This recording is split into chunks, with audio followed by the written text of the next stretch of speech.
guys, I'm Bohemia. Welcome to my channel. We're about to do something really special. I've decided I'm gonna open up my home to a foster pup through Austin Pets Alive. Before we get started, don't forget to hit the subscribe button. We're about to do something really special. With everything going on with the Texas floods, there have been a lot of animals that have been displaced and they just are needing a home for the moment while Austin Pets Alive gets a little less saturated. A lot of little animals are just needing a temporary home that's safe and loving while recovery efforts are still going. I'm so excited, but I'm also a little nervous to be part of it. Okay, we're here at the adoption center. We're gonna go in and see what information we can gather. We can make a smart and responsible decision. A little entrance. I was here for like 2 hours and there's a bunch of puppies. So it was kind of hard to make a decision. They all had different personalities, different quirks. Just trying to make sure we find a good fit for River and a good high energy dog because River loves to play. So we want one that is friendly with other dogs and that also loves to play as much as River does. Asked a few questions about their fostering services. Just have to cover food cost and then they provide everything else. They also do kennel support, so like if I were to travel, I just have to coordinate with them and fill out an application and they'd be able to help take care of the puppers while I'm out, which helps because I do travel. So that's nice to know and that's comforting. Yeah, I'm just a little nervous because it's a lot of responsibility, but they do seem to be pretty full. They had like their mission statements on the board and it looked like have a lot of goals to help with the flooding, and so they have a lot of new puppies that came in from the flooding and they don't have too much information on those dogs because they're new to the center, so it's kind of hard to foster one of those when you don't really know their personalities, you know. And I feel like to set them up for success you have to know how they interact, what kind of triggers they have. So I might just help them with one of the established dogs that has been at the center for a while, which the two she recommended were have been there for a few years. So I'll come back, get to meet both of them, and I'll get to bring River to meet them. So we'll see how the process goes and hopefully we can make a decision by next week so that we can help alleviate some of the crowding that they have right now. But to be continued. We went to go see puppers yesterday and I'm interested in meeting 2 babies as of now. One was recommended by a matchmaker. That was pretty cool. Let me show you guys. So this little baby is Bree. So cute. And she's 60 pounds. So even though she looks small in the picture, she is River's weight. And she's supposed to be really friendly. And then this little guy is the one the matchmaker recommended. His name is Dominic. According to their experience, he's really friendly, does well in big groups.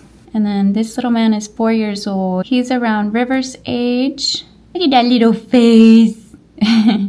So I think Dominic and Ms. Bree are the ones we're gonna meet today. I'm really excited to meet them. I mean, I know, I have faith that they're gonna get along with River. River's a good girl and she wants to people please.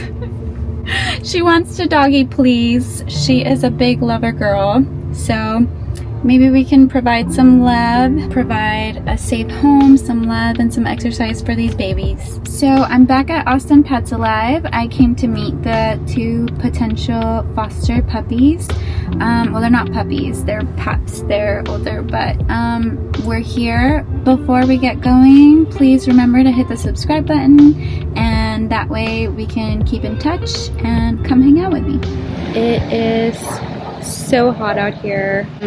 We just met Dominic. He was really cute. He was really excited. He came and said hi to me twice.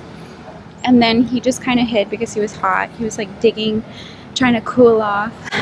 He was really cute, really sweet, and they were just kind of telling me his circumstances and the situation that he's had in his history, and how he's just like a misunderstood puppy, but he's a great dog. So they are really rooting for him to go home with me. We are gonna meet Manila next. That's another dog that the matchmaker kind of suggested. So hopefully maybe these two. Bree, that I had originally had an eye on, they mentioned that she likes to be queen puppy, so I don't think maybe it'll be a good match with River, because River does get a lot of attention, and they were mentioning that she might not vibe. They could potentially meet, you know, her and River, but essentially they're just kind of like, we wouldn't suggest it, and I honestly trust them because they're the ones that are hanging out with the dogs all the time. So I'm gonna probably take that into account and see if it works with Dominic and Manila. See what the final verdict is. We just got done. We met Manila. Manila was very high energy. I think he was a little more high energy than Dominic. He was like playing with the ball, running around. He jumped in the water pool. So I think maybe he'll be a little more playful when it comes to River. He has more of like a little lab look and could be good. I think it boils down to how the meeting goes with River, which we got that scheduled. We'll take care of that next week because we are going into the weekend. But River will get to meet them and we'll get the house prepared. We'll see which play buddy River chooses, and I'll give it a thought over the weekend and make sure I am making a responsible choice. So thank you guys for watching and stay tuned. So this week we got everything ready. It's not a tiny pup. APA actually matched us with two awesome pups that are already there. Their names are Dominic and Manila. Honestly, they both sound like they'd be a great fit for our lifestyle. Chill, sweet, and good energy. The big moment happens tomorrow. That's when River gets to meet them. We're gonna have a little meet and greet, and we'll see if there's a connection. I'm not gonna lie, I hope it works out, but it's what's best for both doggies, and we'll see what's the match. Right now, I'm just focusing on making the space feel cozy and welcoming. Opening up your home like this, it's a little vulnerable. You're opening it up to a pup that may have been through something, maybe even something traumatic, and you're saying, hey, this is a safe place to land. But we don't have to be perfect. We just have to be safe, gentle, and kind and patient. And sometimes that's all a doggy needs. So this is just the beginning. If it all goes well, I'll be filming everything. One of them will get to come home with us, and I'll be vlogging the whole thing, from the first tail wag to the bonding little moments every day. You know, if I'm being completely honest, why I feel this is so important to me right now, I feel like I have so much love to give and so much caring to give, and after leaving a relationship behind where I felt like that love wasn't fully seen or received, this feels like something different, like a good avenue. It's a chance to offer love, gentleness, and effort to a little life that needs it. No expectations, no drama, just being there in the quiet moments that really matter. So as we get the space ready, I'm also preparing my heart for something new, a new bond, a new rhythm, a new kind of healing for both of us, maybe even all three of us. And I'll see you guys Tuesday. Ciao!